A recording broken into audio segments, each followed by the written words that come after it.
आपको और पाकिस्तान तहरीक इंसाफ को ये रिपोर्ट मिली थी कि इन दो हलकों में हर हलके के अंदर 10 से 15 हज़ार वोट जाली तरीके से डाला जाएगा हुकूमती मशीनरी की तरफ से, अपनी साफ जाहिर होती हुई हार को जीत में बदलने के लिए।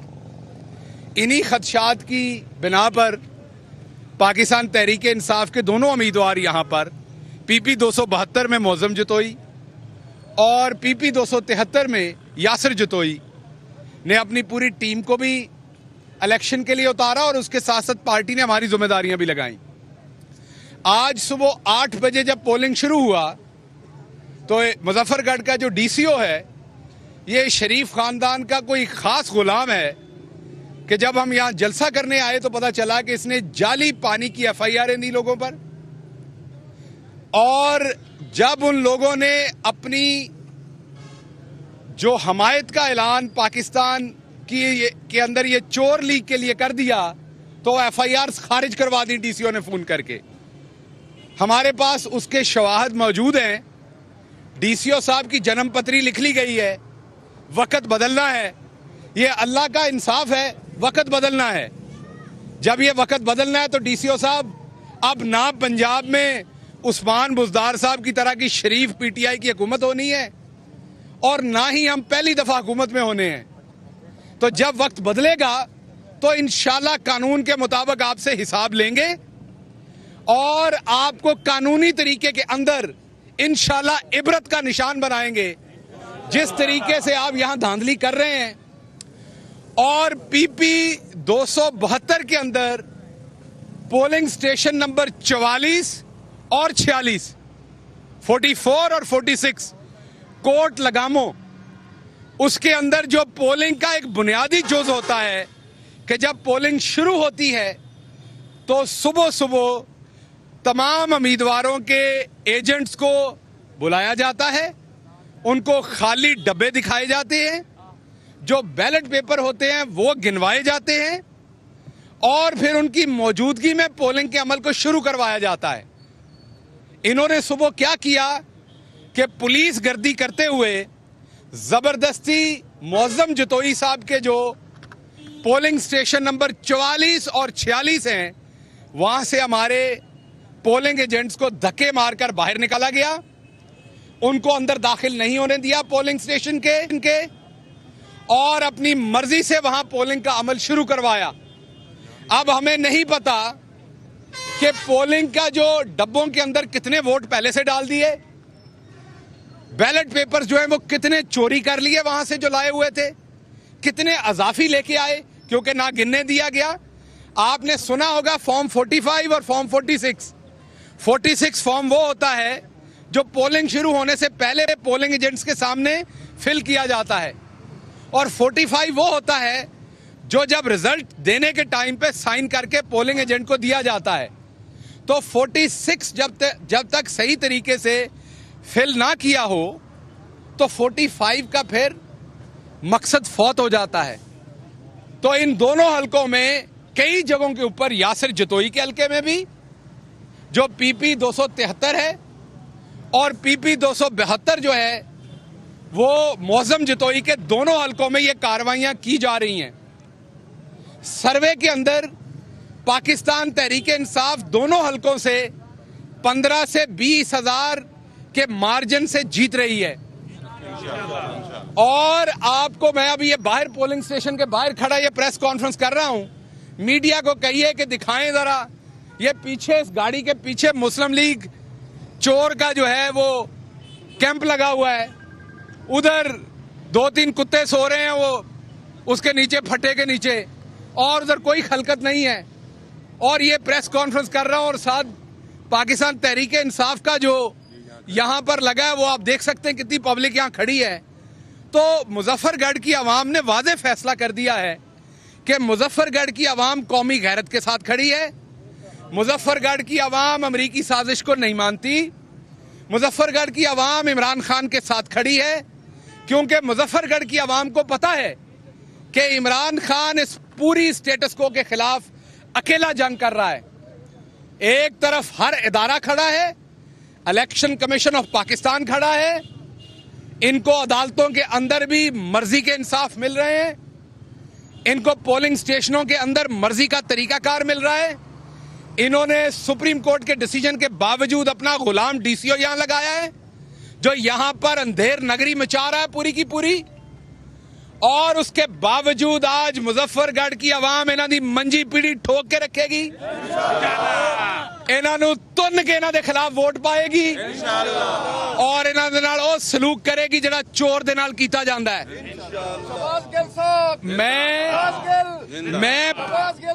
मैं एक सेकंड, मैं पाकिस्तान की आवाम को एक और चीज की मुबारकबाद देता हूं। मैं एक ओवरसीज पाकिस्तानी हूं, मैं मुल्क से बाहर रहा हूं। आज जो पाकिस्तान का जाली अरस्तू है एहसन इकबाल, उसने समझा कि हर जगह पाकिस्तानी है। भेरा में एक फैमिली ने उसे चोर चोर कहा तो एहसन इकबाल ने हुकूमती इदारों से प्रेशर डाल के उस शरीफ फैमिली से माजरत करवाई और बेशर्म आदमी ने उसके बाद उस खातून की जो उनके घर आई।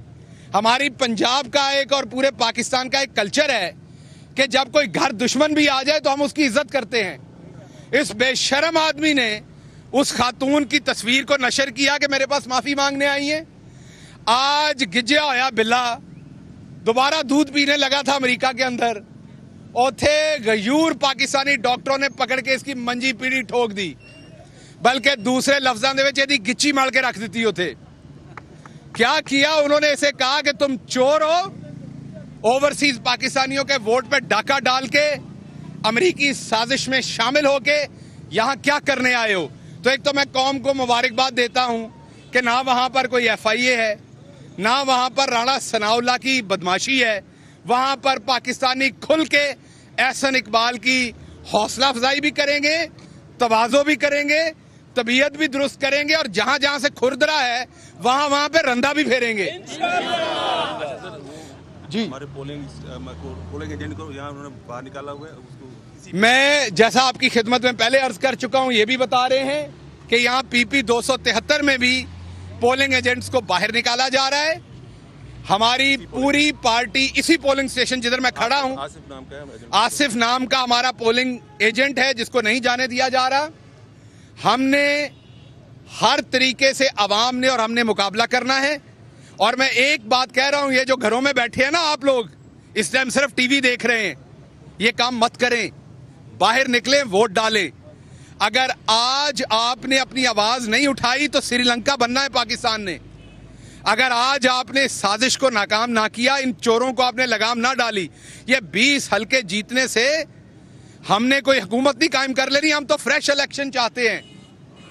लेकिन अगर आज पाकिस्तानी यहां से निकल के कौमी गैरत के लिए खड़ा ना हुआ, आज अगर हम घरों में बैठ के एयर कंडीशन में टेलीविजन देखते रहे, अगर आज हमने वोट ना डाला, आज हमने इन 20 हल्कों में इन चोरों को इनकी औकात ना दिखाई, तो आप जहन में रखिएगा कि फिर पाकिस्तान का वही हाल होगा जो लीबिया का किया गया, पाकिस्तान का वही हाल होगा जो इराक का किया गया, पाकिस्तान का वही हाल होगा जो अफगानिस्तान का किया गया। हमेशा याद रखिए, बहादुर फौज, तगड़ी फौज भी तभी काम करती है जब आपकी मईशत ठीक हो। हमारे आर्मी चीफ कमर जावेद बाजवा साहब ने एक खिताब में यह वाजे कर दिया था कि जैसे सोवियत यूनियन की जब मईशत डूबी तो फौज भी उसको बरकरार नहीं रख सकी। तो हमारी जो मजबूत फौज है उसके लिए हमें मजबूत मईशत चाहिए। अब मईशत ये चोर तो दे नहीं सकते, आपके सामने है। इन्होंने महंगाई का हाल क्या किया, डॉलर का हाल क्या किया, किसान का हाल ये क्या कर रहे हैं, खाद किधर है, पेट्रोल किधर है, गरीब आदमी के लिए बिजली का यूनिट डबल कर दिया, खाने वाले घी की कीमत किधर ले गए, आटे की कीमत किधर ले गए। तो ये जो चोर हैं, अगर इनको एक दिन भी और दिया तो ये बैरूनी एजेंडे पे चलते हुए पाकिस्तान की जड़ें खोखली कर देंगे, पाकिस्तान तबाह कर देंगे। मैं यहाँ कप्तान के सिपाही की हैसियत से मुजफ्फरगढ़ में खड़ा हूँ। मेरे साथ चौधरी इफ्तिखार साहब हैं, मियाँ उजी हैं, हमारे दूसरे मेंबरान रंधावा साहब हैं, हमारे वसीम कादर साहब लाहौर से हैं। ये तमाम जो हमारी टीमें, यहाँ उमर चीमा साहब हैं, यहाँ कासिम सूरी साहब हैं, मुजफ्फरगढ़ में ये तमाम टीमें जो मौजूद हैं, हम इस तमाम जालसाजी का मुकाबला करेंगे। इमरान खान की टीम डट के मुकाबला करेगी। अगर आपने धांधली की तो एक इलेक्शन के रिजल्ट्स को 1971 में नहीं माना गया था, पाकिस्तान को उसका नुकसान हुआ था। माफ कीजिएगा, हम पाकिस्तान जोड़ने वाले हैं, हम पाकिस्तान को इकट्ठा रखना चाहते हैं। एक पाकिस्तान की जमात है, वफाकी जमात, जिसका नाम पाकिस्तान तहरीक इंसाफ है। बाकी सब रीजनल जमातें हैं। हम आपको वार्न करते हैं, दोबारा ये काम मत कीजिए, धांधली मत करवाइए। ये आर्टिफिशियल सिस्टम खड़ा नहीं रह सकता। ये XYZ फार्मूला मत चलाइए, इसके ऊपर काम नहीं होना। आपने जिस तरीके से यहां पर फोर्सेस तो लगी हुई हैं, यहां रेंजर भी लगी है, पुलिस भी लगी है, उसके बावजूद हमारे एजेंट्स को बाहर निकाला जा रहा है। तो क्या फायदा इस फोर्स को लगाने का अगर हमारे एजेंट्स को भी बाहर निकालना है तो? इसलिए मेरी आपसे दोबारा गुजारिश है कि इस रास्ते पे मत चलिए, इससे पाकिस्तान को नुकसान होगा और पाकिस्तान का नुकसान उम्मत मुसलमान का नुकसान है। पाकिस्तान पूरे आलम इस्लाम का किला है, इसलिए पाकिस्तान के साथ ये सलूक मत कीजिए।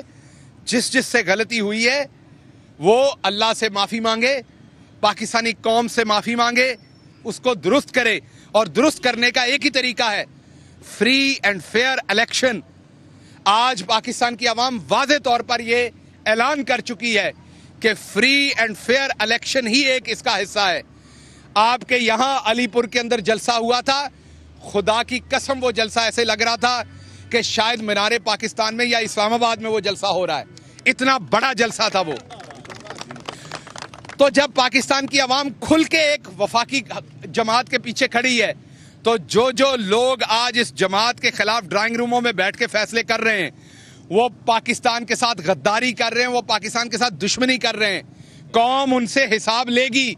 कुल्लू नफ्सिन जायकातुल मौत, जो आया है उसने जाना है, आपने भी जाना है। अब सदा नहीं, सदा बादशाही अल्लाह की है, आपने भी जाना है। फिर कौम आपसे हिसाब लेगी, तारीख आपसे हिसाब लेगी, आपकी अगली नस्लों से तारीख हिसाब लेगी। आज आप देख लें, जिन ने इस मुल्क का नुकसान किया, उनकी औलादें फख्र से अपना इंट्रोडक्शन नहीं करवाती पाकिस्तान में। आप भी नहीं करवा सकेंगे, ना कीजिए ऐसे।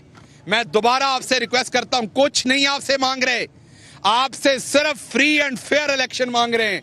और मैं दोबारा पाकिस्तान की आवाम से मुखातिब हूं, घर में बैठी माओ बहनों बेटियों से मुखातिब हूं। ये जो मैं जंग लड़ रहा हूं, अमेरिका की जिंदगी छोड़ के इमरान खान के पीछे खड़ा हुआ हूं, आज यहां मुजफ्फरगढ़ में ये जंग लड़ रहा हूं इन चोरों के खिलाफ, मुझे इसमें से क्या फायदा है? मैंने इनकी तरह पैसा बनाया है? हम पाकिस्तान की जंग लड़ रहे हैं। अगर आज आप लोग घरों में बैठे तो पाकिस्तान का नुकसान हो जाएगा। बाहर निकलिए, वोट डालिए, इन चोरों को हटाइए, इस इंपोर्टेड गवर्नमेंट को हटाइए, पाकिस्तान को हकीकी आज़ादी दीजिए, जिसका ख्वाब इकबाल ने देखा था, जिसका ख्वाब कायदे आज़म रहमतुल्लाह अलैह ने देखा था, जिसका ख्वाब उसके 75 साल के बाद एक आपके बेटे इमरान खान ने देखा है।